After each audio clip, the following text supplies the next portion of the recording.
भोजन का समय हो रहा है।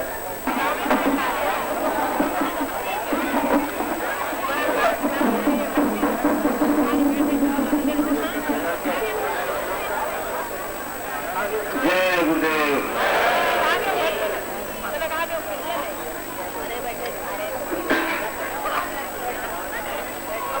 मुझे तेरा पैगाम जब से मिला है, तुम्हारी तरफ मैं खिंचा जा रहा हूँ। मुझे तेरा पैगाम जब से मिला है, तुम्हारी तरफ मैं खिंचा जा रहा हूँ। मैंने जो कुछ किया और अब कर रहा हूँ, वो सब जैसे मैं भूलता जा रहा हूँ। मैंने जो कुछ किया और अब कर रहा हूँ, वो सब जैसे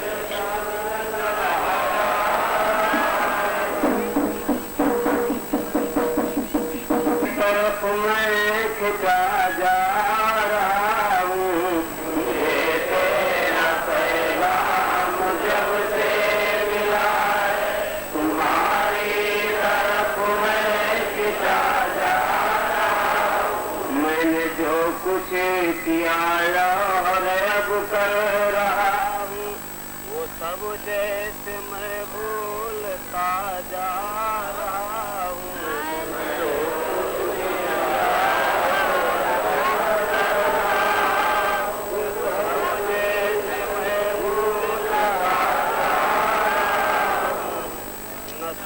अपनेपन और अपनों के जो थे,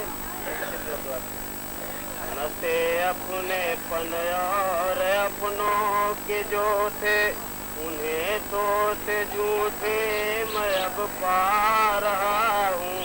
न से अपनेपन और अपनों के जो थे, उन्हें तो से झूठे मैं अब पा रहा हूँ।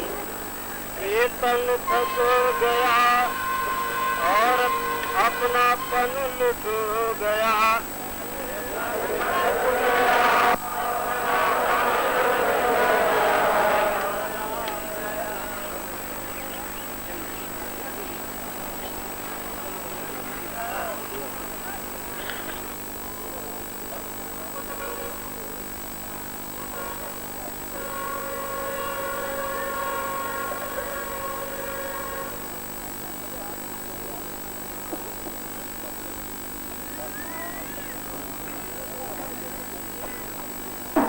मुझे तेरा पैगाम जब से मिला है, तुम्हारी तरफ मैं खिंचा जा रहा हूँ। मुझे तेरा पैगाम जब से मिला है, तुम्हारी तरफ मैं खिंचा जा रहा हूँ। मेरे पीर आओ, अब मुझको बचाओ, मैं बस में किसी के वहाँ जा रहा हूँ। मेरे पीर आओ, मुझको बचाओ, मैं बस में किसी के वहाँ जा रहा हूँ। मुझे तेरा पैगाम जब से मिला है, तुम्हारी तरफ मैं खिंचा जा रहा हूँ। मुझे तेरा पैगाम जब से मिला है, तुम्हारी तरफ मैं खिंचा जा रहा हूँ। एक मिलने की बस आपके है, तुम्हारे लिए बस जिया जा रहा हूँ।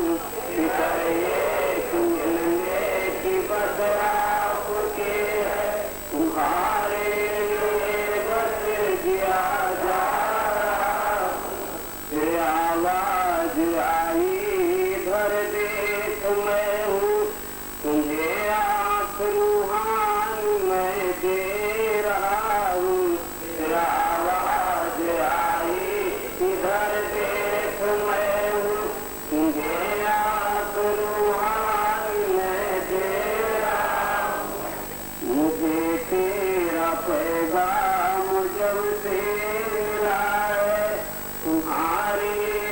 तरफ मैं खिंचा जा रहा हूँ, मुझे तेरा पैगाम जब से मिला है, तुम्हारी तरफ मैं खिंचा जा रहा हूँ। नजर दोनों एकसू हुई और देखा तुम मुर्शिद की रोशन जहाँ पा रहा हूँ।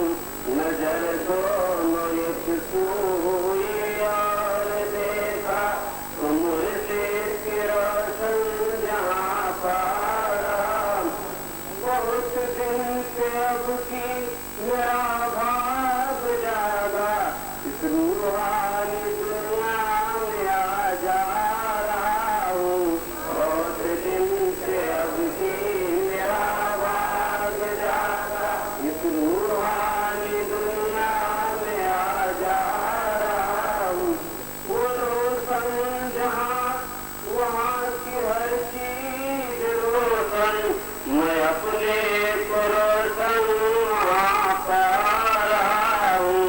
रोशन जहाँ वहाँ की हर चीज रोशन, मैं अपने को रोशन वहाँ पा रहा हूँ।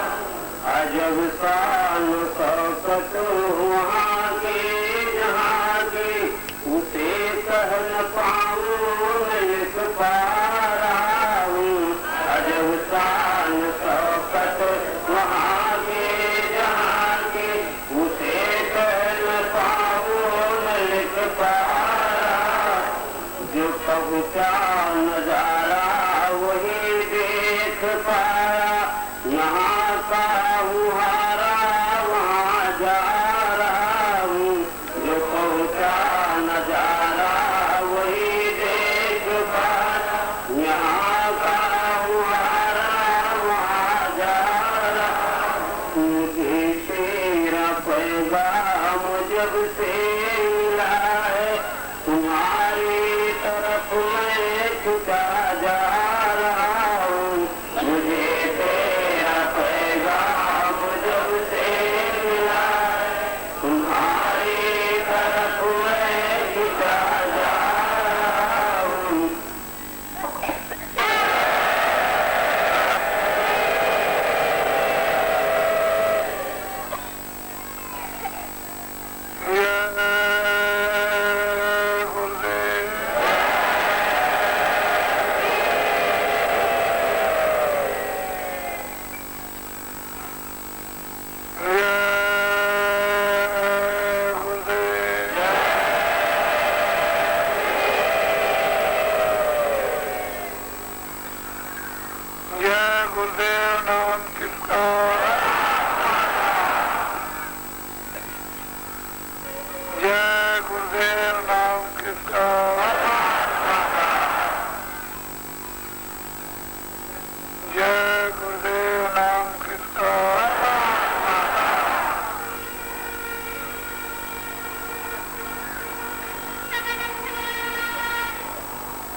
नारियों, बच्चे और बच्चियों,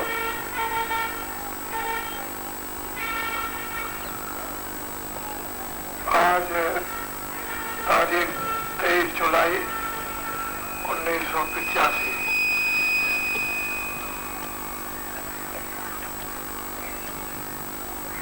आप सभी इस साधना संगम में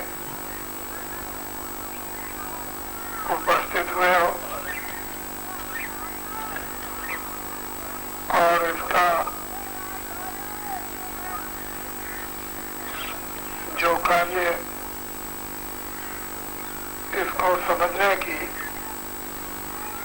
भरसक चेष्टा करो।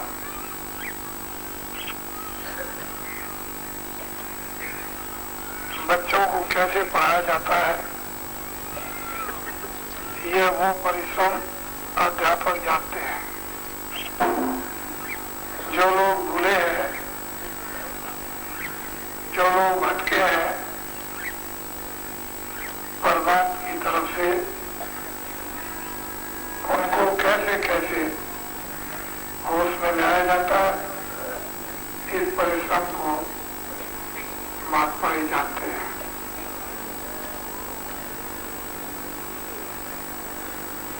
जो लोग मेहनत करते हैं शारीरिक, मानसिक और आत्मिक, वो लोग भी थोड़ा थोड़ा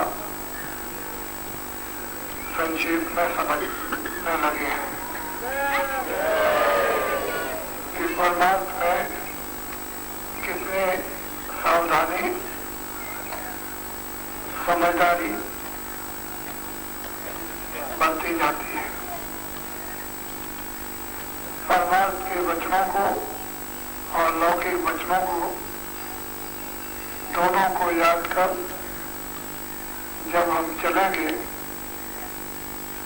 तो हमारा ग्रस्त जीवन, ग्रस्त परिवार जो छोटा सा है, उसको भी आप निभा लोगे और परमार्थ भी आपका बन जाएगा। दोनों क्रियाएं, स्वार्थ और परमार्थ, लोक और परलोक, गृहस्थ आश्रम और भजन की लेकर आपको चलनी है। इन दोनों का संबंध कहीं भी आपका टूटने वाला नहीं। ये दोनों चीजें जब तक ये मनुष्य शरीर रहेगा तब तक ये जुड़ी रहेंगी। स्वार्थ और परमार्थ, इस स्वार्थ और परमार्थ को ही हमें समझना होगा। स्वार्थ उतना रखो, स्वार्थ की जागृति उतनी करो जितना अपना निर्वाह प्रतिदिन होता चले,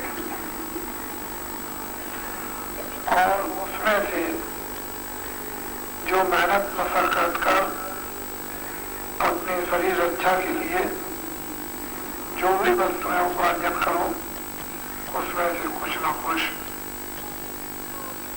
खैरात भी करते चलो, जिसको हिंदी शब्दों में दान सेवा कहते हैं। हर मुसलमान फकीरों के यहाँ और हिंदू महात्माओं के यहाँ ये बराबर सिद्ध कर दिया कि अपनी कमाई में से इतना हिस्सा खैरात में लगाओ। उस खैरात के लगाने से बहुत से आपके काम होते चलेंगे और खैरात करने से बुरे कामों से बचते चलोगे। और खैरात एक पुण्य है। वो जब महात्मा फकीर मिल जाते हैं तो पुण्य की शकल बदल कर परमार्थ में जोड़ दी जाती है। ऐसे पुण्यों को निरंतर जब तक महात्मा न मिले तब तक करते रहना चाहिए, और जब महात्मा मिल जाए तो किसी पुण्य का स्वरूप परमार्थ बनता है। फिर इस परमार्थ से जो सहयोग प्राप्त होता है वो महात्मा और साधक जानते हैं। ये मनुष्य शरीर है, जीवात्मा इसमें उलझ गई, फंस गई, जड़ के साथ बंध गई। अब इस जड़ता से चेतनता को ऐसे नहीं निकाला जा सकता। महात्माओं की इसलिए जरूरत पड़ती है कि जड़ से अगर बहुत मेहनत करके चेतन को निकालोगी तो जड़ चेतन पड़ गई यद्यप झूठी है, लेकिन छूटना मुश्किल। और ये छूटने लगी और जीवात्मा जानने लगी तो रिद्धि सिद्धि प्रेरण हो भाई, बुद्ध ही लोग दिखा बनाई। रिद्धियां सिद्धियां रोगन तरह तरह के देकर बुद्धि को का हरण करती है, और बुद्धि जब हर ली जाती उन प्रलोभों से तो साधक फिर अपनी चेतनता और साधना से सो जाता है। रिद्धि सिद्ध प्रेरण हो भाई, बुद्ध ही बोल छल बल कर जाए कभी पार, कंचन बात पुनः में दीपा। जो हृदय स्तर में एक छोटी सी लोग प्रकाश की रोशनी की कृपा लेकर के मेहनत करके जो जलाई थी, उसमें छल और बल और कर हर प्रकार से बुद्धि का हरण करके हो जाएगा। होए बुद्ध जो परम ज्ञानी उनको देख करके बुद्धि जो परम ज्ञानी होती है उनकी तरफ विचार नहीं रखती। जब साधक विवेक रखेगा तो फिर पुरोगत में सिद्धियों सिद्धियों के नहीं, और विवेक नहीं रहेगा परम ज्ञानी बुद्धि पढ़े जाने वाली नहीं जगी, गुरु की कृपा का सहारा नहीं दिया, मालिक के नाम याद नहीं रहेगा, रूप याद ना तो फौरन में कारण हो जाएगा और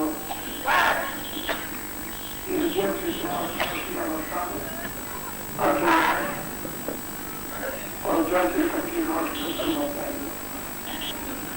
बड़े बड़े लोगों में फर्क पड़ती है। अब ये पिंड की हद है, इसमें स्वरूप की हद है, ये आपको पता है। बस ये यहाँ तक पिंड लोग है, पंचभौतिक 10 लोग यहाँ पे ऊपर है। उसमें जो ढांचा बनाया पंचभौतिक शरीर का, और इतना सुंदर कि जहाँ तक उठती जाते हैं और नई परवरिशनात्मा रहती हुई है।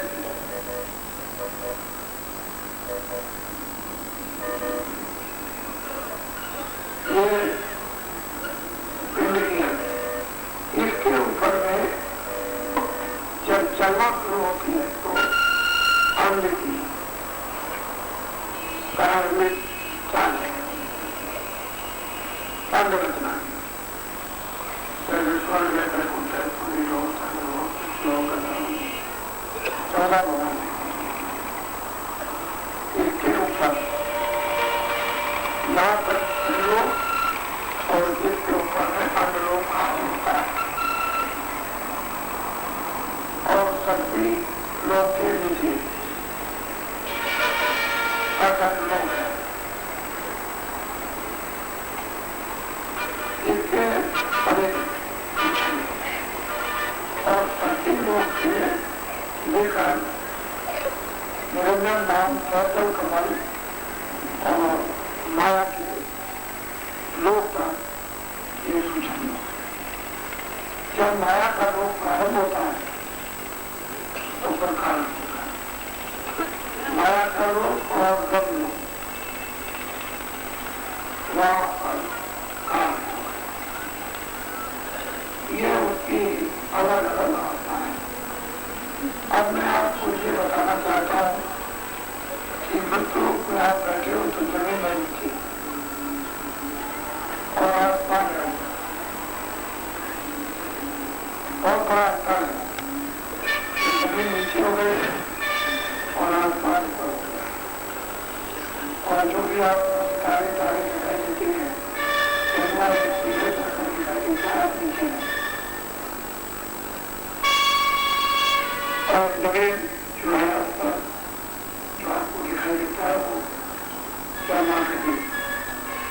लेकिन जैसे ही आप अंड की हद के ऊपर चले तो ऊपर जमीन हो जाएगी और नीचे आकाश हो जाएगा। उल्टा होता है, एकदम उल्टा। ऊपर जमीन है और नीचे आकाश, नीचे आसमान है। यहाँ नीचे जमीन, ऊपर आसमान, वहाँ ऊपर जमीन और नीचे आसमान।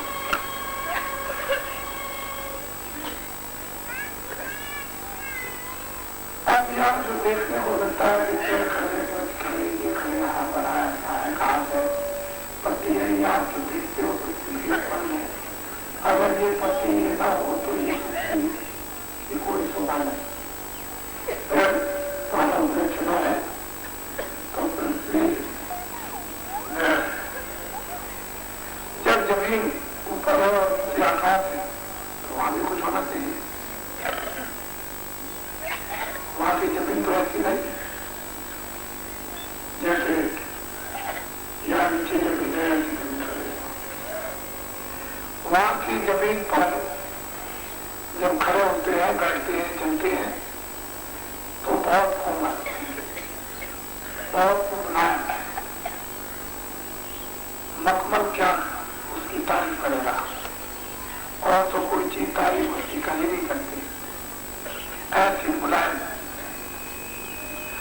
और उस जमीन पर जो इतनी मुलायम है उसके रेशे जो है उस जमीन की या जमीन में से वहां की जो चीजें खड़ी हैं वो सबके साथ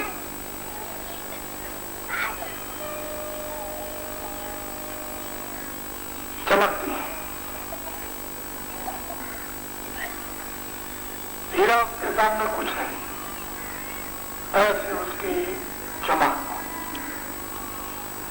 और कोमल इतने इस तरह के। और उसमें से सुगंधी की फुहारे वो चल रहे हैं, आसमान में जाते सुगंधी के फुहारे चले जाते हैं और वहां से फूल जाते हैं। जैसे गोला छोड़ो और वो पूरा ऊपर गया, वो फूल गया। ऐसे ही उसमें से अपने आप ये नहीं वहां पता चलता है कि ये ऐसे निकलते और ऊपर फूल जाते हैं और सुगंधी बनती है। ये देव सृष्टि आज पर जो देवता रहते हैं वो उनकी नाखें भोजन है और उसी सुगंधी भोजन के वो बहुत अतिमस्त रहते हैं। स्थूल जैसा शरीर उन आत्माओं का नहीं है, वो हर बार चलता फिरता और बहुत सुंदर। यहाँ जो स्त्रियां तारीफ करती है वो तो कुछ नहीं, ऐसे आंदोलनों से सजी हुई ये मैं नहीं आपको बताऊंगा कि ये उसकी चमक क्या रखते हैं, कुछ नहीं। लेकिन जो चमकते हैं उनके कानों में कुंडल, तिलक, उनके पेड़ और ऊंचे धागे के अगर उनको कहीं पकड़ा जाए तो इतने कोमल होते हैं जो लिखा नहीं जा सकता, लेकिन बड़े चमकदार, बहुत रोशन। और ऐसा प्रतीत होता है कि उनमें से भी सुगंधी निकलती है। तो लिंग शरीर के सुख, स्वर्ग सुख और वैकुंठ सुख,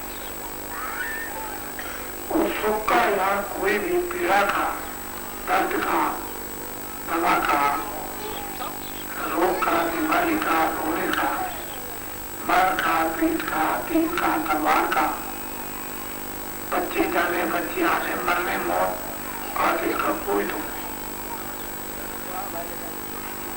ये वहां दुख होता ही नहीं। ऐसी सुंदर सुंदर स्त्रियों की साड़ियां क्या देखते हैं, ऐसे देखते सैकड़ों वर्षों तक देखते रह जाए। उस सृष्टि में भोग,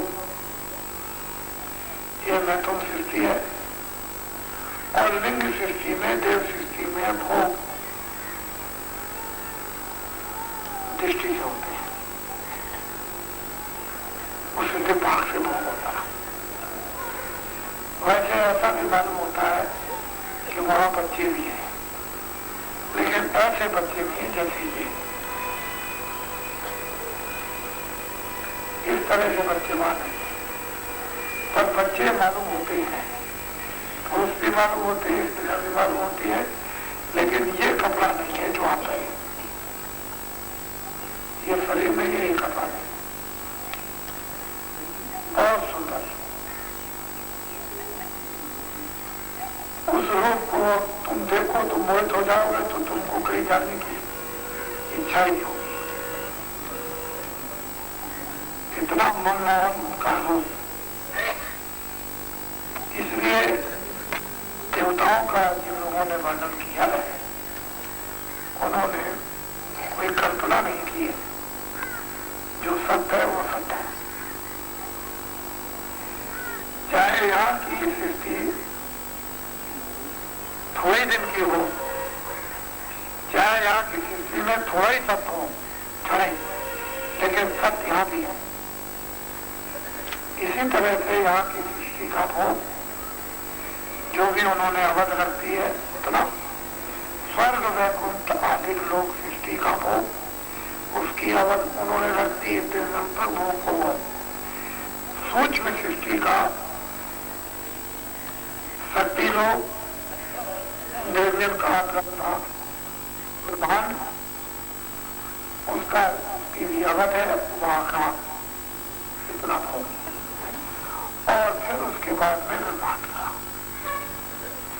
अलग अलग कारण शरीर की अवध अलग है, सूक्ष्म शरीर की अवध अलग है, लिंग शरीर की अवध अलग है, और मनुष्य शरीर की आयु अलग है।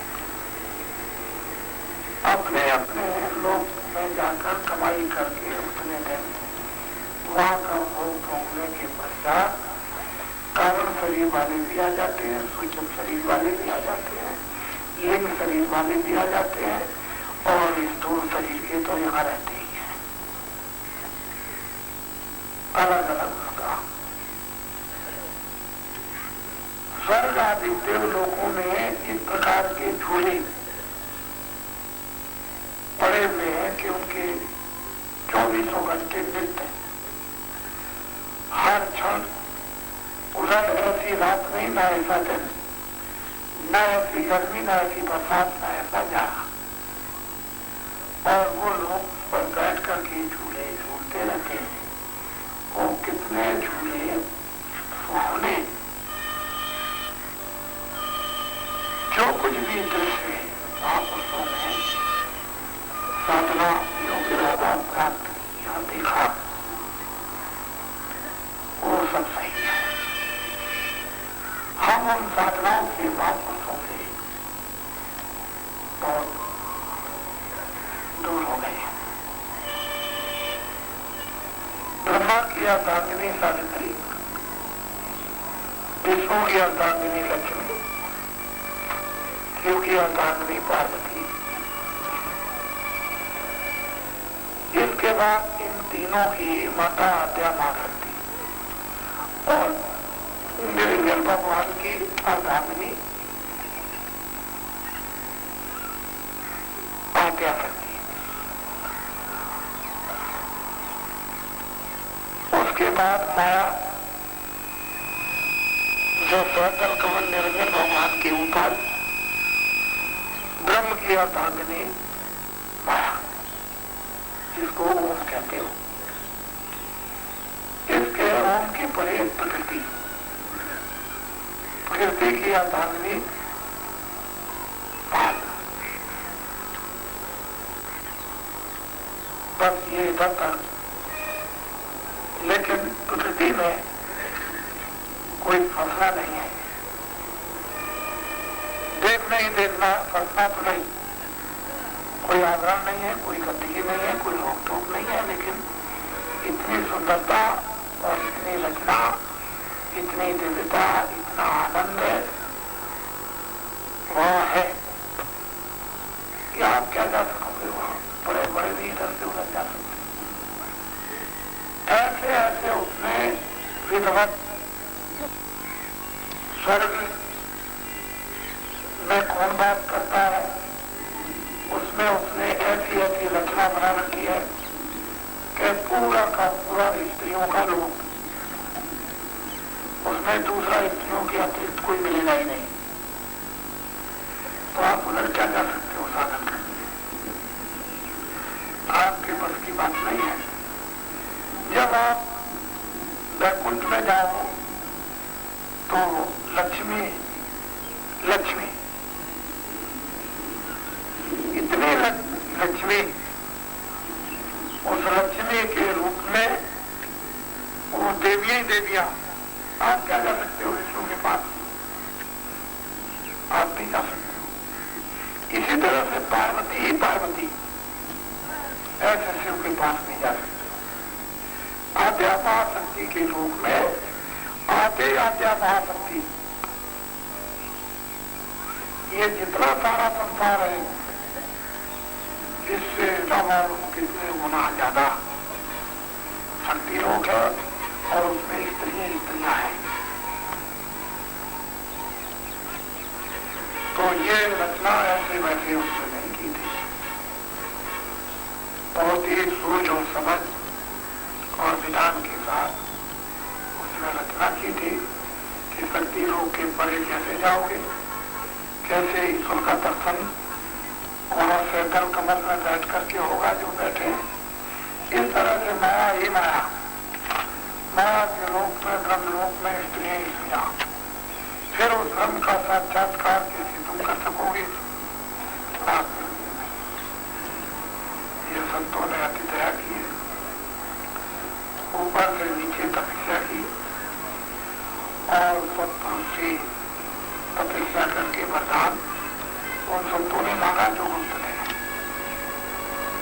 जब उनकी तपस्या से सत्पुरुष प्रसन्न हो गए तो गुप्त संतों को तो अपना काम करना था, कर लिया।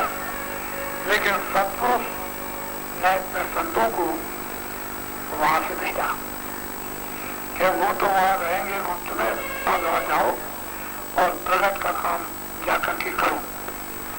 जीवों को बताओ, सहारा दो, बल दो, पौध दो, हिम्मत दो, विश्वास दो, रास्ता बताओ, नाम बताओ, गंदगी साफ करो, पूरा कचरा साफ करो, मन बुद्धि चित्त को साफ करो, संसार में कैसे फंसे उसको बताओ, कैसे निकलोगे वहां से बताओ। फिर उन्होंने आकर के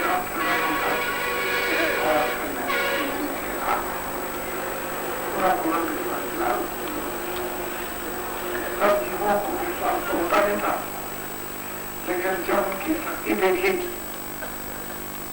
कि बहुत बड़ी शक्ति है, तब धीरे धीरे धीरे धीरे विश्वास हुआ। तब संतों ने फिर संस्कार डालना शुरू किया। जीव संस्कार के भी लायक नहीं थे, धीरे धीरे संस्कार डालना चाहिए। कितने संतों ने तो केवल एकमात्र जीवों पर परमात्मा के आने के लिए संस्कार डाला कि जो संत आएंगे उनकी ये बात को कैसे सुनेंगे और जो चीज वो देंगे वो कैसे देंगे, ये संस्कार बराबर जीवों में डालते रहे। लेकिन यहाँ इंसान को क्या खान था, इतना क्या पाप का बंधन था, इतने कर्म कांडों की चक्र थी कि उन चक्र से निकलना, उन कदम से मुश्किल था। धीरे धीरे धीरे धीरे धीरे धीरे कभी विरोध कर दिया कि नहीं ये तो रोगी है, कभी विरोध कर दिया कमी है, कभी विरोध कर दिया जवान है, कभी विरोध कर दिया कुछ है, कभी विरोध कर दिया जीव और भाग्य से कैसे लगती। तो उस खान की चरम सीमा थी और वास्तव में जो कर्मकांड जानते थे छुआछूत की चरम सीमा थी।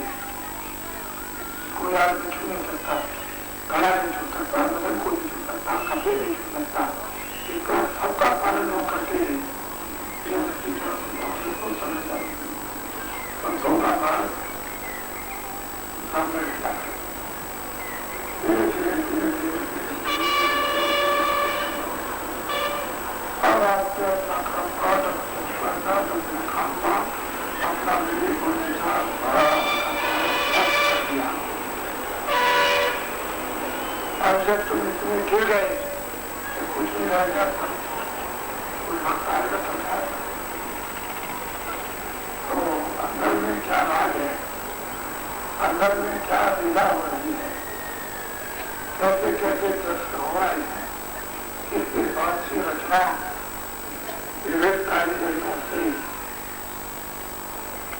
ये विचारा कैसे विश्वास करेगा। क्यों? ये तो उन सब चीजों को भूल चुका, इतनी भूल डालती गई पिता के होने का राजी कबूल नहीं करता। जब फिर भी धीरे धीरे धीरे धीरे संतों ने जो परिश्रम किया है वो देखने में नहीं आ सकता। ऐसे ही जब प्रकृति लोग के परे जब उत्पाद पद में पहुंचेंगे तो वहां पर असली संगम त्रिवेणी का है। वहां पर गंगा गंगा सरस्वती इन समूचे ब्रह्मांड को एक नदी बना देता है। मृत लोग छोड़ दीजिए, स्वर्ग और वैकुंठ छोड़ दीजिए, ब्रह्मांड और इनको छोड़िए, अति विचित्र जहानों का देखा रचना होने के देखा उनको भी छोड़ दीजिए। तो इतने बड़े बड़े समुद्र त्रिवेणी संगम की शकल में वहां पर गए वहां रहते हैं और वहां पर लोगों को जीवात्माओं को स्नान करना पड़ता है। वहां जब तक स्नान नहीं करेगा संगम में ये क्रियाकारी नहीं है, वो अलग है। उसमें ऐसी निर्भर रचना की है कि आपको स्वर्ग में सब कुछ मिल जाएगा। स्वर्ग में भी एक सतलोक है, वैकुंठ लोक में भी एक सतलोक है,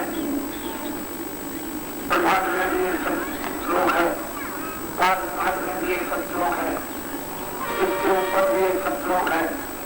इस प्रकार की उसने रचना की है कि आपको अपने घर की कल्पना भी दो, आप उधर सोचिए ना सोचो मौजूद लोगों तो इस तरह के शब्दों का उद्देश्य अभाव न पैदा किया होता तो ये बेचारे जब उधर से आए थे सब बाप लेकर आए, मतलब लेकर आए, आग भी खुले थी, काम भी खुले थे और किरकाम बहुत भविष्य वर्तमान का स्त्रियों को भी ज्ञान, पुरुषों को भी ज्ञान, बच्चों को भी ज्ञान, बच्चों को भी ज्ञान और आज से अंत तक का यही बैठ है। ये जीवात्मा की दृष्टि और कान को लेकर तो नजारा यहाँ से लेकर के उन पूर्ण ब्रह्मांडों का ये बैठ करके देखते थे और सभी जितने भी उस तरह पर आए थे सब पिता सब जोगी सब विज्ञान और कर रहा सब ध्यान में स्थित थे, तद्भुत थे और कृपात्म थे। सब जोगी सब विज्ञानी करा ध्यान रहना वो आए और समय पूरा किया हुआ नाम पूरा पूरा था, कोई पता नहीं था, रास्ते में कुछ फाटक भी लगे थे। लेकिन ये तो धीरे से जब देखा मैंने भगवान ने कि मेरी तपस्या बेकार चली जाएगी, मैं जो भंडार मांग करके लाया हूँ सब लोग से सब पुरुष से तो फिर तो बेकार हो जाएगा। तो फौरन उसने वैसे या लोगों को दिया और कहा कि जाओ इस तरह की तपस्या करो, तपस्या करके और तुम इस तरह का बर्ताव मांगो और हम तुमको वाणी देंगे और सब शक्ति देंगे और सब ज्ञान देंगे। वो लोग आए तपस्या किया कर और उनके वशीभूत हो गए और फिर उन्होंने वाणी का उच्चारण देववाणी ब्रह्मवाणी का सैतल कमल में और ब्रह्म स्थान पर बैठ करके किया और उनको आदेश हुकुम दिया कि हम जो कहते हैं उस काम को करो। तब फिर उन्होंने यहाँ पर एक विधान बनाया बहुत उनका। फिर ये सब बकरे लड़कों के 84 चार खानों के 84 लड़कियों के एक काम बनाए। पहले बखेड़ा कुछ नहीं था, पहले तो सीधे आए मनो शरीर में पूरा अवस्था, पूरी जागृति थी, पूरा ज्ञान था, पूरी विकास हुए थे, सब आनंद, सब रस और संतृप्त आप सब देखते थे, पूरी शक्ति थी, कोई कभी किसी में थी ही नहीं, न कोई अल्प क्रिया होती थी, न कोई अल्प मृत्यु होती थी, न किसी तरह कोई काना था, न कोई लंगड़ा था, न कोई लूला था, न कोई दर्द होता था, कुछ किसी तरह का कोई रोग तो था ही नहीं। तो अगर अस्पताल की क्या जरूरत थी, आए थे बस वो बोझ में थे, सीधा बोझ सामने था, बस आए और बैठे और बस फिर अपने घर में पहुंच गए। पहले ऐसा बहुत जा चुके, तब पीछे से विधान जल्दी बनाया कि रोको इसको भंडार को, नहीं तो सब चले जाएंगे, यहाँ कुछ नहीं रहेगा।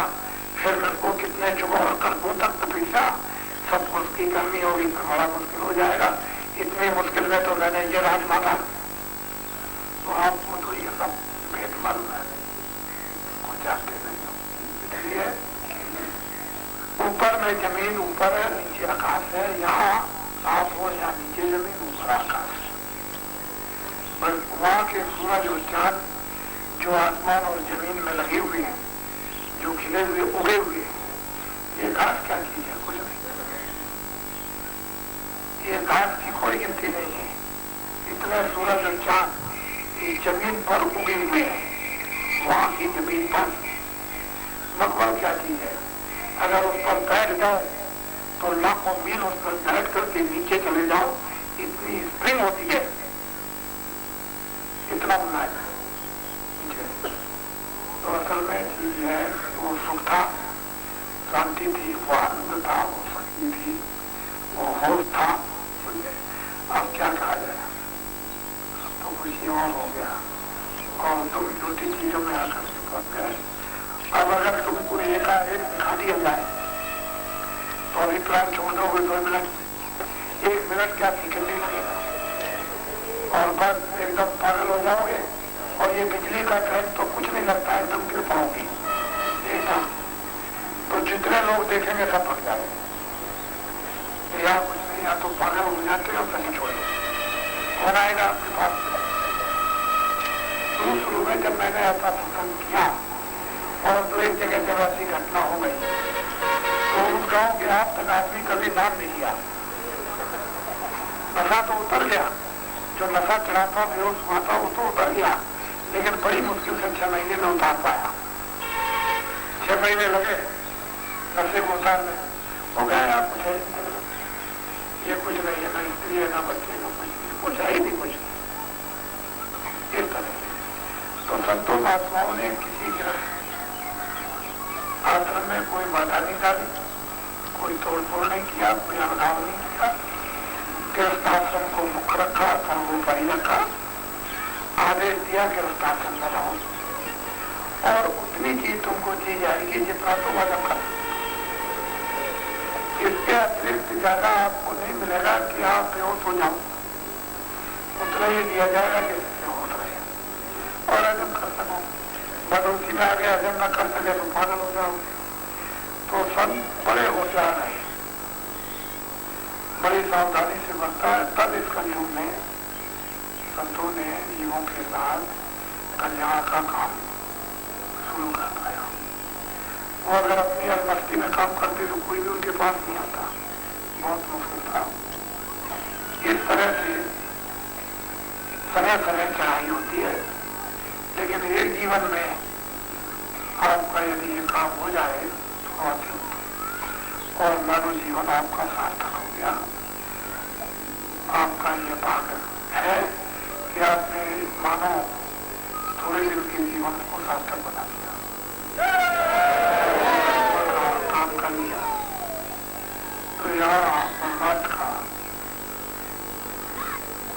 ये उपदेश पहले से भी होता है, अब भी हो रहा और आगे भी हो रहा।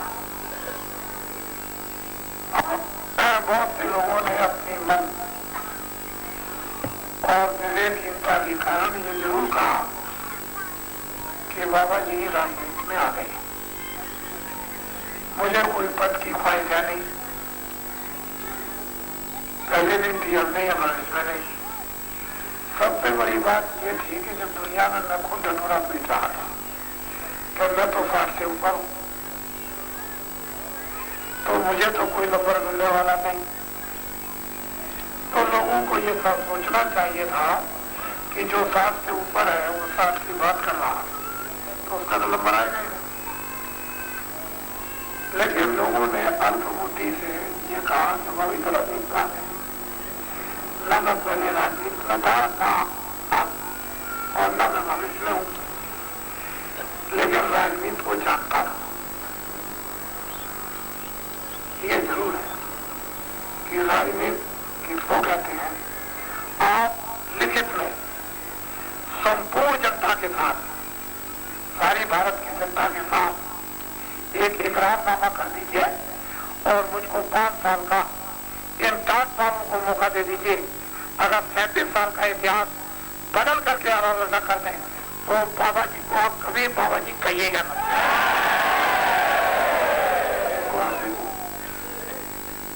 एग्रीमेंट कर लीजिए 5 साल की, वो देख लीजिए 5 साल की।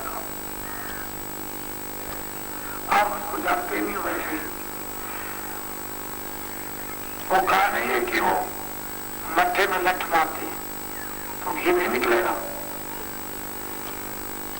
लठ मारने से घी कभी नहीं निकलता है, जुक्ति से निकलता है और जुक्ति से काम बनते हैं, लठ मारने से काम नहीं बनते। ऐसे नहीं कैसे घी निकल जाएगा। माताएं जानती है कि घी कैसे निकलता, उनको वो मेहनत मालूम है, संत महात्मा जानते हैं। तो असल में बात यह है कि लोगों को ये मालूम नहीं है और वो समय मजबूर और विवश आपको जो आगे आने वाला है वो आपको कर देगा, घबराइए देखिए आप उसको। तो मैं अभी गोरखपुर गया था, वहां मैंने गुरुपूर्णिमा का किसी पहली दूसरी तारीख ये संदेश दिया कि आज भारतवर्ष में 2 जुलाई को हिंदू धर्म में संपूर्ण देश में लोग गुरुओं की पूजा करते हैं और गुरुओं की पूजा किस बात करनी चाहिए कि आपने अपने गुरुओं के उन शब्दों को अगर याद करते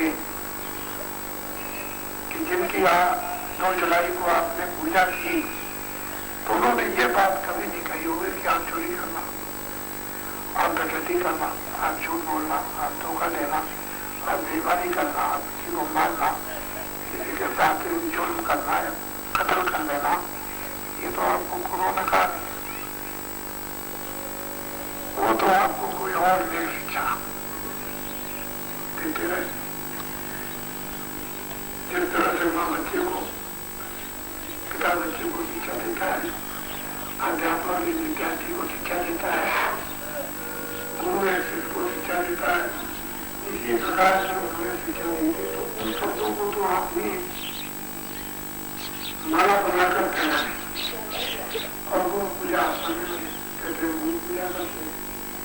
तो आपने गुरु की गुरु पूजा की, आपको तो पूजा नहीं की, शब्दों की माला बनाकर आपने पहली होती। अगर आपने अंतर हृदय बनना डाली होती तो आज लोगों को आप सकारों और हिंदुस्तान भर में लोग सम्मान से होता इस त्योहार को गुरु पूजा का मनाते हैं। जो देवता को मानता है वो उसका मनाते हैं।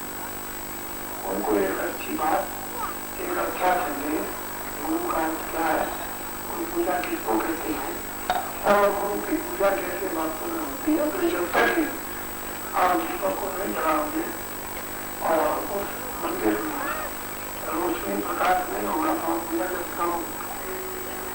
पहले दीपक को जलाओ, मंदिर में प्रकाश हो जाए, मंदिर का दिमाग दिखाई देने लगे तो फिर आप पूजा करो। दिन भर तक पूजा करो, लेकिन मंदिर का निवासी आपको दिखाई देना, उसमें उजाला हुआ होना, तो बताओ इसकी आप पूजा करो। तो मानो ये मंदिर है, इसमें जीवात्मा में कम से कम हो उसको तो जलाओ। जो पूजा करेगा तो जीवात्मा से पूजा गुरु की होती है। जीवात्मा से पूजा देवता की होगी, जीवात्मा से पूजा देवों की होगी और जीवात्मा से पूजा जो है धर्म की ईश्वर की होगी, न कि आप कठोरते से नहीं करें। तो आप कम से कम अपने आप को तो जलाते हैं, आपको जले अपने को जलाए, जलाने के लिए कोई राजा नहीं, मंदिर पूजा पड़ा हुआ, उसमें धुंधु अंधकार है और ज्ञान है, तो बताओ पूजा किसकी हो। गुरु का मतलब ये था कि बरस रूप में मंदिर में जीवान ज्ञान की प्रकाश जारी हो जाती, गुरु की पूजा करती, ये बात गुरु की पूजा करती है और बच हो जाती है। तो ये बातें वो पूर्वा के अवसर पर बताई, यहाँ से खाए, उसके बाद आकर के सीखे, उससे बातचीत की, उसने पैर छुए होंगे, उस पर हाथ रखा होगा, तो कोई स्वाचुत तो नहीं। वैसे तो कहावत यह है कि झूठे भी खाए थे। तो आप जिनकी पूजा करते हो उन्होंने तो सिद्धि से जाकर संबंध किया, उनको आशीर्वाद किया, उनके यहाँ जो कुछ इच्छाओं को खाया। और ये बात के जो थे रेदास की शिष्य मीराबाई थी, वो तो छत्री थी।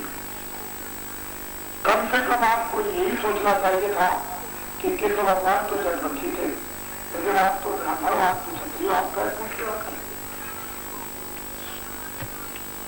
अरे ये बात तो सोचना चाहिए था कि विदुर से आओ घाट और उन्होंने साथ खाया, लेकिन ये सब बात बोल करके साथ में जो छूत करनी चाहिए वो तो की है, जो नहीं करनी चाहिए उसको करने लगे, तो मनुष्य विरोध हो गया।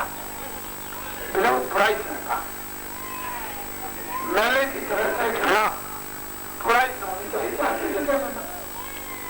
जब पैदा हुआ था ना तो कोई हिंदू था, ना मुसलमान था, ना समाज था, ना सब्जी था, ना ब्राह्मण था, ना क्षत्रिय था, वो तो जंगल में पैदा हुआ और मतलब ये देखिए अशुद्धि में खून का लोथड़ा था, उसमें धारा पेशी की गई थी, वो सब कुछ न उसका कोई नाम था, न कोई पहचान की और न कोई संस्था दे सकता। तो आपने बताइए समझ पर क्या आप अगर इसी बोध को घर में रोज करो तो तुम्हारी समझ में आएगा तो वो भी खत्म, मरना का खत्म, जुदाई खत्म, संस्कार का भी खत्म।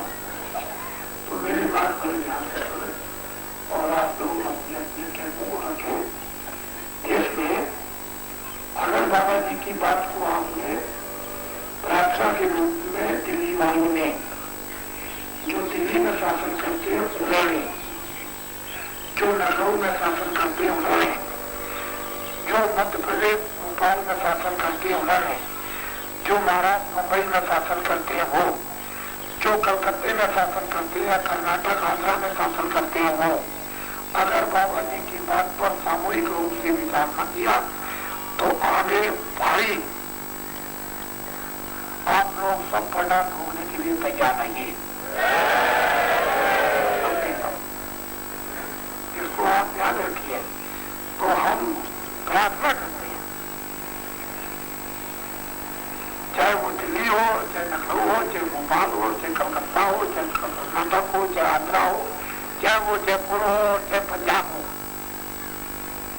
मैं उन लोगों से जो देश का शासन चलाते हैं कोई हो, मैं उनसे अनुरोध और प्रार्थना इस रूप में करता हूँ कि देशभक्ति के रूप में, मानव के रूप में, मानव सेवा के रूप में, मानव रक्षा के रूप में, और मतलब ये देश की ये वस्तुएं हैं वो अपनी है उस रूप में, और मैं सोचता हूँ कि आपकी भूल चूक में इतना अगर बड़ा नुकसान हो जाए तो लोग ये कहेंगे कि महात्मा ने कहा नहीं था। वैसे मैं कोई महात्मा नहीं हूँ, मैं तो हमेशा आपका सेवक हूँ। जब मैं गुरु पूर्णिमा के वक्त में जब मैं ये कार्यक्रम कर रहा था तो ठीक गुरु पूर्णिमा के वक्त में मुझे एक तुरंत शीघ्रम क्षणों में एक आदेश मिला और मैंने उसको लोगों को सुनाया और प्रार्थना की कि जो सजाए मौत दिल्ली में अभी 8 महीने के अंदर कानून बना, चाहे वो 10 बरस का हो, 4 बरस का हो, 20 साल का हो, सजाए मौत का हो, जो आपने बिल ला करके और उसको पास कर दिया, मैं अनुरोध करूंगा, प्रार्थना करूंगा, विनती करूंगा कि दूसरा बिल ला करके उसको और लोकसभा में उसको खंडित कर दें, उसको खंडित कर दें, उसको कर दें खंडित। ये मेरी प्रार्थना। गुप्तचर विभाग मेरी ज्यों की त्यों जो भी पूरा कार्यक्रम होता है उसको ज्यों का त्यों टैप लेकर के और सीधा उनके सामने रख दें कि ये विवाह जी ने ये अनुरोध किया है अपने साधना कार्यक्रम मथुरा में, उसको खत्म कर दें फौरन।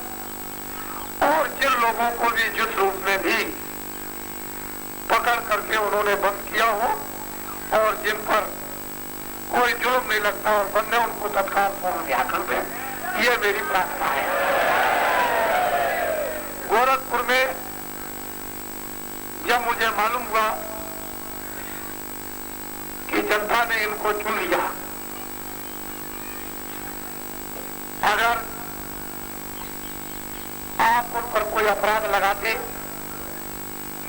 तो आपने जेल में पहुंचा दिया था, उनको टिकट देने की क्या जरूरत थी?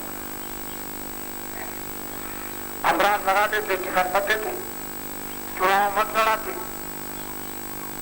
तो आपने कोई अपराध लगा दी, जेल में बंद कर दिया और फिर उसके बाद टिकट दे दिया और प्रजा ने उनको चुन लिया। तो ये कोई विधानसभा की जनमानी न लोकसभा। मैं अनुरोध करता हूँ, प्रार्थना करता हूँ कि जो हरिशंकर तिवारी और वीरेंद्र साई जो जेल में बंद हैं, मेरी प्रार्थना पर मुख्यमंत्री फौरन को छोड़ दें। नहीं कलंक लग जाएगा विधानसभा का, कलंक लग जाएगा लोकसभा का। फिर ये मत कहना कि बाबा जी ने बताया नहीं था। पता नहीं कौन सी घटना देश में घटेगा या आपको क्या मालूम? आप तो कुछ जानते नहीं क्या। मैं भी देख रहा हूं और सुन रहा हूं, मेरे पास हर दूसरे तीसरे दिन गुजरात से आदमी आता है। घटना क्या हो रही है ऐसा ना समझो कि अवगत नहीं है, उनके कहने से भी अवगत है और अगर वो न कहे तब भी मैं अवगत हूं, जानता हूं। जब इतनी घटना, इतना नुकसान अपने देश का, अपने देश के मानव का, अच्छे से अच्छा उसका नुकसान, सामान का नुकसान, विकास पिछड़ा जा रहा, जो तरक्की होती प्रांत की वो पिछड़ी जा रही, उसका कोई विधान निकालना चाहिए। पहले तो कर देते सीधा राष्ट्रपति शासन, इसके बाद फौरन कोई विधान निकालते कि लोग इसका विधान निकाले देते हैं, लोगों की जाने बच जाती, आगजनी बच जाती, छुरेबाजी बच जाती, कतल बच जाता, तेजाब फेंकते हैं, बोतलें फेंक देते हैं, अधिकारियों को मारते, कर्मचारियों को मारते, बच्चों को फेंक देते हैं, बेबियां चली जा रही। ये क्या है? ये क्या है? तो क्या ये समझते हो कि बाबा जी नहीं समझते हैं? हम ये प्रार्थना करते हैं, हम कोई आप पर कोई आक्षेप नहीं लगाते, हम प्रार्थना करते हैं इसके बारे में। अगर आपके पास में कोई विवेक विचार न हो सके तो आप जो महात्मा है जंगलों में, कंदराओं में, वो उनसे कुछ सहयोग ले लीजिए, कोई दिशा दे देंगे, वो तो उनको तो कोई ज्यादा करना नहीं। ऐसा नहीं कि भारत में महात्मा नहीं, मैं तो कोई महात्मा बनता नहीं, लेकिन जो वास्तव में महात्मा है उनसे कुछ आपका काम ले लीजिए, देश का काम, समाज का काम, मनुष्य का काम, राष्ट्र का काम, एकता का काम, समझ लीजिए, इसका आप काम लीजिए। तो वो तो इसी राष्ट्र के हैं, एक राष्ट्र के हम हैं तो उससे काफी। ऐसे जो भी प्रांतों में व्यक्ति जिन लोगों ने भी बंद कर दिया वो कोई भी हो, उनको सब कुछ छोड़ दिया जाए। मैं ये कब कहता हूं कि अपराधी को आप सजा न दें, अपराधी को आप सजा दीजिए। मैंने कब मना किया अपराधी को, आप उसको सजा दीजिए, लेकिन जो निरपराध है, मैं ये जानता हूं ये अधिकारी समझते हैं, ये कर्मचारी समझते हैं कि अपराधी तो पकड़ा नहीं जाता है, मेरा अपराधी पकड़े, और बेचारा जेल भुगता भी बन जाता है, फाइन भुगता भी बन जाता है, और दंड भुगता भी बन जाता है, और सजा भुगता भी बन जाता है, अपराधी निकल जाता है, वो तो चला जाता है। मैं ये जानता हूं अच्छी तरह से ऐसी बात नहीं है। तो आप जो अन्याय करता हूं उसको सजा दीजिए, लेकिन वास्तव में इस शासन को चलाने के लिए, इस परिवार को चलाने के लिए वो मतलब यह है कि एक समूह को एक रास्ता दिखा देने के लिए और लोगों की जानों को बचाने के लिए कोई रास्ता तो निकालना चाहिए। अगर सब लोग ऐसे चुपचाप बैठे रहेंगे तो आज तो आगे हमने कभी कहा हम कोई ऐसे नहीं आश्रम पर रुके। जब लोकसभा का चुनाव हुआ तो हम कहीं नहीं गए, हम 10, 20, 25, 50 को निकाल करके और पहुंचा सकते थे आदमी को। ऐसा मत समझिए कि जनता मेरी बात नहीं मानती, ऐसा नहीं है, लेकिन मैं कहीं गया अपने आश्रम पर रहा चुपचाप और इनसे कह दिया कि तुम अपना काम करो, तुम लोगों को अपनी बातें सुनाओ और ये प्रचार करो तुम अपनी बातों का। और लोगों ने प्रचार किया, अपनी बातें सुनाई, सारा हिंदुस्तान दूरदर्शी को जान गया। ये कौन है दूरदर्शी और ये कौन है जय गुरुदेव। जहाँ जय गुरुदेव वहां दूरदर्शी, जहाँ दूरदर्शी वहां जय गुरुदेव। मोटी बात, इतनी जल्दी यदि प्रचार हो जाना ये कोई साधारण बात नहीं है। तो मेरी इस पर फिर से गहराई से प्रांतों की सरकारें और सेंटर की इस पर विचार करें। मैं अधिकारी कर्मचारियों का बड़ा सम्मान कराता हूँ और खुद भी करता हूँ। आपको ये जानना चाहिए कि मैं कितना सम्मान कराता हूँ, कितने सम्मान कराने की शिक्षा देता हूँ, किस तरह के लोगों को किस तरह उनको बदलता हूँ, ये तो मैं जानता हूँ और लोगों को भी ये मालूम हो गया। मैं किसी विवाद में नहीं, तो जानना चाहिए कि अधिकारी और कर्मचारी ये सब आंख,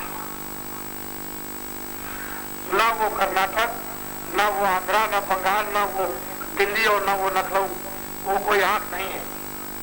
आंख ये कर्मचारी और अधिकारी, ये आंख देखते रहते हैं ऐसे करके।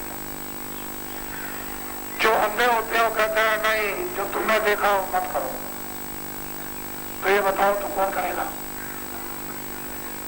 अब ये बताइए आप, ये आंख, कर्मचारी अधिकारी आंख नहीं देखते ऐसे। यह मुझे सन 63 से यहाँ देख रहे इस तरह से यहाँ की, और फिर लोग कहते हैं कि यहाँ कुछ नहीं है, यहाँ सदा तक मैदान है, कुछ नहीं, यहाँ कोई आदमी नहीं आता। यहाँ जो आंख से देखता है और बुद्धि से जो काम लेता है, अगर आप उसकी बात नहीं मानोगे, कोई राज्य भी चल सकता है, कोई समाज भी चल सकता है, कोई न्याय भी चल सकता है और कोई सुरक्षा नहीं हो सकती। इनकी बात को आप मानो, यहाँ इनका भी दायित्व है और आपका भी दायित्व है। ये आपको अच्छी शिक्षा दे, आप इनकी अच्छी शिक्षा को लो। यही आदान प्रदान का सम्मान था। सब लोग सम्मान के भूखे, कोई ऐसा नहीं है जो पापी से पापी, चोर से चोर और डकैत से डकैत और बच्चा से बच्चा, सब लोग सम्मान चाहते हैं। छोटे से बच्चे को भी अगर डांट दीजिए तो नाराज होकर के रोता हुआ गुस्सा होकर चला जाएगा, तो ये तो हर बार बड़ी बात होगी। तो आप मेरी बातों पर जल्दी से विचार करो। पंजाब का निराकरण, गुजरात का निराकरण, महाराष्ट्र का निराकरण, उत्तर प्रदेश का निराकरण, जो सरकार चलाते हो तो करो, जो सरकार नहीं चलाते हो वो सब मिलकर रहो। मैंने कह दिया कि बंदूक सब फेंक दो, बंदूक रखने की जरूरत नहीं है, तुम समाज में आ जाओ, समाज की सेवा करो। और समाज की इतनी सेवा करो तन्मय होकर कि सारे मानो तुमको अपने हृदय में बैठा ले। यही अच्छी होती है और क्या होता है।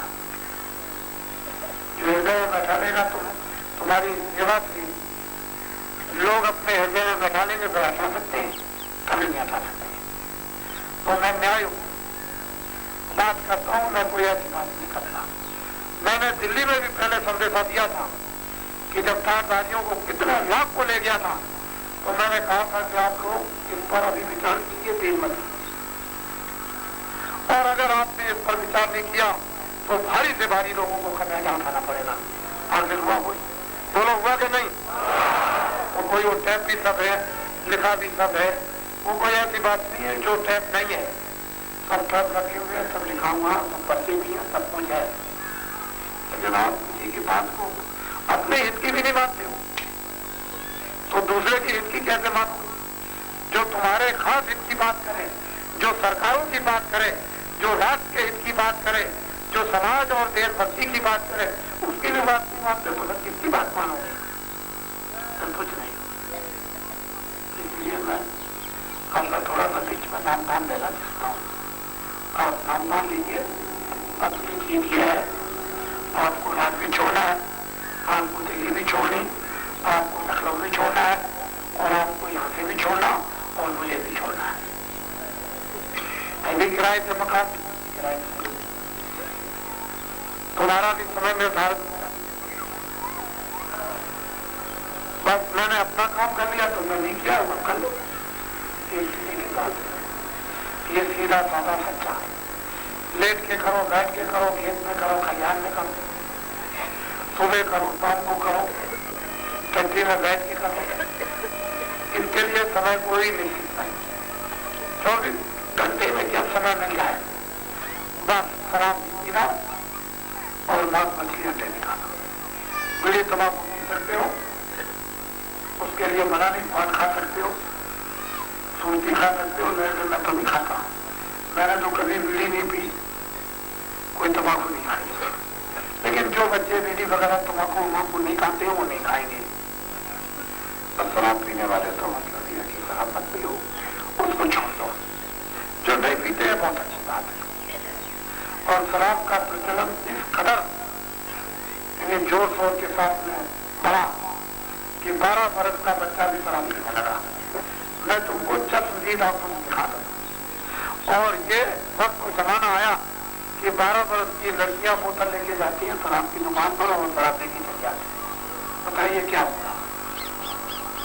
अब आप एक तरफ कहते हो शराब की डकैती बढ़ती है, चोरी बढ़ती है, दुर्व्यवहार बढ़ता है, ये बढ़ता है, वो बढ़ता है, मारपीट बढ़ती है, अन्याय बढ़ता है, ये सब बताओ। मतलब फिर वही काम करोगे आप तो क्या होगा? ये तो सोचना है तो क्या, ये तो चीजें मैं आपको कहूँगा। बाकी दूध घी मक्खन अनाज फल फ्रूट कपड़े वगैरह जितने भी चाहो दिन में खाओ और खाए। अब आप भगवान का भेद ले लीजिए, ये सस्ता और मुफ्त बिना पैसे के। तुम ये कहो कि पैसा दे के लिए आए तो नहीं मिलेगा, और ये कहो कि भाई कृपा हो जाए, दया हो जाए तो मालिक की दया हो जाएगी तो मुफ्त मिलेगा। पैसे दे के नहीं मिलता तो आप 10 मिनट में उसको ले लीजिए। जो जो बताओ भगवान का बोलूंगा, फिर आप उसको बोलना। जब मैं चुप हो जाऊंगा तो आप भी चुप हो जाना। ये सत्यनाम सत्यनाम सत्यनाम सत्यनाम सत्यनाम सत्यनाम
मेरी तरफ बड़े ध्यान से देखो, ये अलग अलग परमात्मा के 5 नाम, इनको कोई विकास नहीं सकता। पहला नाम निरंजन, दूसरा नाम ओम, तीसरा नाम रावण, चौथा नाम सोहम, 5वां नाम सत्य। जिसका रूप होता है उसका नाम आज दुनिया लगाते हो, जिसका कोई रूप नहीं उसका कोई नाम। परमात्मा का पहले रूप परमात्मा भगवान का भी नाम नहीं रखा जाएगा। 5 में से पहला नाम निरंजन। मेरी तरफ ध्यान से देखो, निरंजन का ये स्वरूप की ध्यान कैसा है। अपने अपने घरों में श्रीमती डाल के लिए स्नान कराते हैं, वो तो एक नमूना है। पूर्व से सूरज निकलता, पश्चिम में डूबता, इससे लाखों गुना भाग दिया। ये तो उसका स्वरूप ये चेहरा है। उसी चेहरे में आती है, उसी चेहरे में काम है, उसी चेहरे में आती है। नाम उनका निरंजन, रूप उनका नित्य स्वरूप। उनके मुख से जो आवाज होती है, जो गाड़ी होती है, बाजा बजता है, उसको कहते हैं घंटाओं का। निरंतर लगातार उनसे दूसरे घंटा तक बजता रहता है। उस मंदिर में सदैव चारों जुगों से आरतियां होती रहती हैं, कभी बदल नहीं होती। जिस स्थान पर निरंजन भगवान घंटा बजा रहे, उस स्थान का नाम जिस पर बैठे हैं सारे संतान का नाम। इसके ऊपर दूसरा नाम ओम। ओम का ये रूप ये चेहरा किस तरह का है।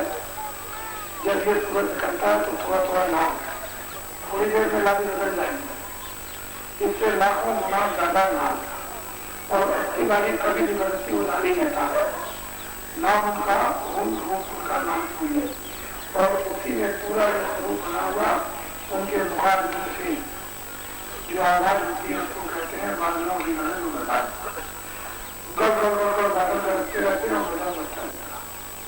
गाना में लिखा है कि करते मधु मधु घनघोरा ताली ताल मदंगा गड़ बादल करते रहते हो, मदन बनता रहता है, कहीं बदल नहीं होता। नाम उनका ओम, रूप उनका नाम, आवाजों की दारियों की तरह जो बदन और जिस स्थान पर बैठे उसका नाम शक्ति। इसके ऊपर में तीसरा नाम रावण। रावण का ये रूप ये चेहरा किस तरह का है। सूर्यमासी का जब चांद निकलता है तो उसमें तो काले काले धब्बे, उसमें कोई काला धब्बा नहीं, और इससे करोड़ों गुना ज्यादा प्रकाश है।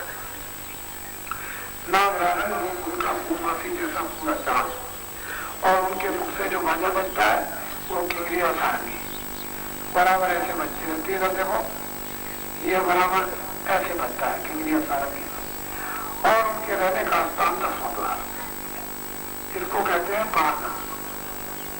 इसके ऊपर में चौथा नाम सोहम। सोहम का ये स्वरूप ये चेहरा कैसा है, दोपहर जैसा सफेद व्हाइट सूर्य है। ये सूरज नहीं, कोई व्हाइट सफेद, ऐसी सफेदी यहाँ किसी चीज पर नहीं, इतना सफेद है। और उनके मुख से जो बाजा बजता है वो मछली, जैसे किशोर बस्ती बजाते बजती रहती, कभी बंद नहीं होती।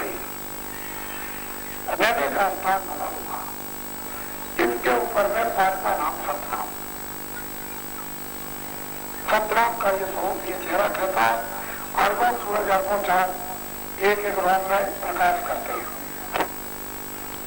ऐसा प्रकाशमान पुरुष, और उनके मुख से जो बाजा बजता है वो भी रोशनी अखंड बजती रहती, कभी खंडित न हुई न होगी। जिस दिन वो खंडित कर दे तो क्षण क्या कुछ नहीं, क्षणों के अरबों खरबों टुकड़े कर दिए जाए, इतने में सब खत्म, क्या कुछ नहीं रहेगी वो अखंड।